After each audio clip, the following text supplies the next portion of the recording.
भारत और चीन के बीच सीमा व्यापार को फिर से शुरू करने पर बातचीत चल रही है, जो पिछले 5 सालों से बंद है। दोनों देशों के बीच सीधी उड़ानें फिर से शुरू होने की उम्मीद है और चीन ने भारत को कुछ उर्वरक निर्यात पर लगी रोक भी हटा दी है। उच्च स्तरीय यात्राएं। प्रधानमंत्री नरेंद्र मोदी अगस्त में शंघाई सहयोग संगठन BBCO शिखर सम्मेलन में भाग लेने के लिए चीन न जा सकते हैं। 7 साल में यह उनकी पहली चीन यात्रा होगी और इस दौरान उनकी राष्ट्रपति शी जिनपिंग के साथ द्विपक्षीय बैठक भी हो सकती है।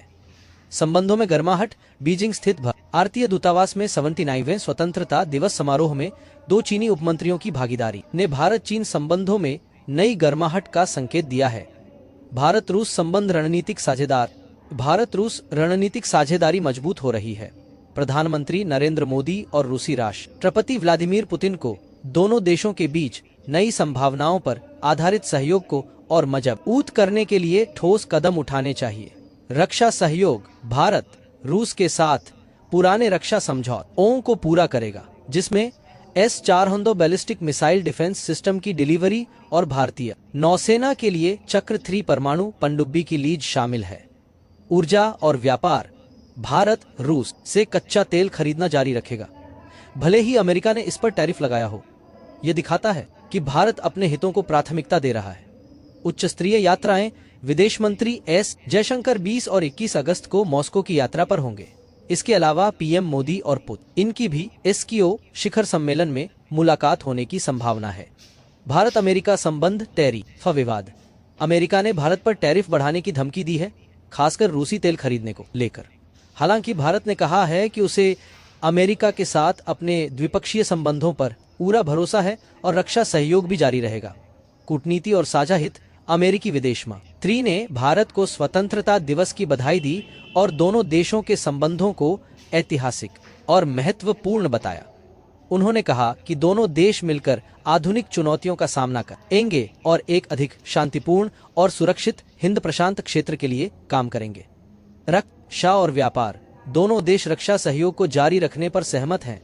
हालांकि अमेरिका के साथ टैरिफ विवाद के कारण भारत ने रूस के साथ अपने संबंधों को और मजबूत किया है। भारत, चीन, रूस और अमेरिका के बीच समग्र परिदृश्य।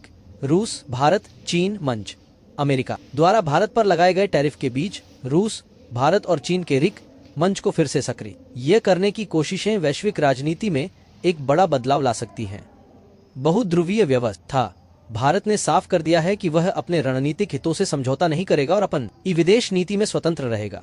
यह अमेरिका के दबाव के बावजूद रूस और चीन के साथ संबंधों को मजबूत करने की उसकी नीति में दिखाई देता है। ब्रिक्स का महत्व। ब्रिक्स देशों के बीच भी एकीकरण बढ़ रहा है, खासकर अमेरिका के टैरिफ के जवाब में।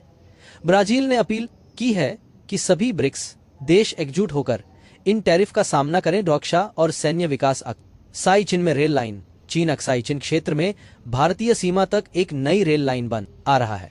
यह 2000 किलोमीटर का कॉरिडोर चीन की सेना को भारतीय सीमा तक तेजी से पहुंचने में मदद करेगा और भारत के लिए एक बड़ी चिंता का विषय है।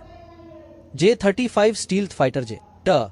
चीन की नौसेना ने J-30 स्टील्थ लड़ाकू विमानों को तैनात किया है, जिससे भारतीय नौसेना के लिए अपनी तैयारियों पर ध्यान देना आवश्यक हो गया है। आंतरिक और अंतर्राष्ट्रीय मामले। रहस्यमयी बीमारी। चीन के ग्वांगडोंग प्रांत में एक रहस्यमयी बीमारी फैलने के बाद सख्त प्रतिबंध लगाए गए हैं। इन उपायों को देखकर कोविड-19 महामारी के दौरान लगाई गई जीरो कोविड नीति की याद आती है। बाहुबली रोबोट। चीन की एक कंपनी ने मैजिकबॉट नाम का एक ह्यूमनॉइड रोबोट बनाया है, जो 250 किलोग्राम तक का वजन खींच सकता है। यह रोबोट भविष्य में कारखानों में मजदूरों की जगह ले सकता है। ताइवान और अमेरिका के साथ तनाव। चीन ने ताइवान और अमेरिका के साथ अपनी दुश्मनी जारी रखी है। अमेरिका के एक युद्धपोत के दक्षिणी चीन सागर में प्रवेश करने पर चीन ने हमला कर उसे खदेड़ने का दावा किया है। ये घटनाक्रम दिखाते हैं कि चीन अपनी घरेलू और अंतर्राष्ट्रीय नीतियों में एक महत्वपूर्ण भूमिका निभा रहा है, खासकर भारत, रूस और अमेरिका जैसे देशों के साथ।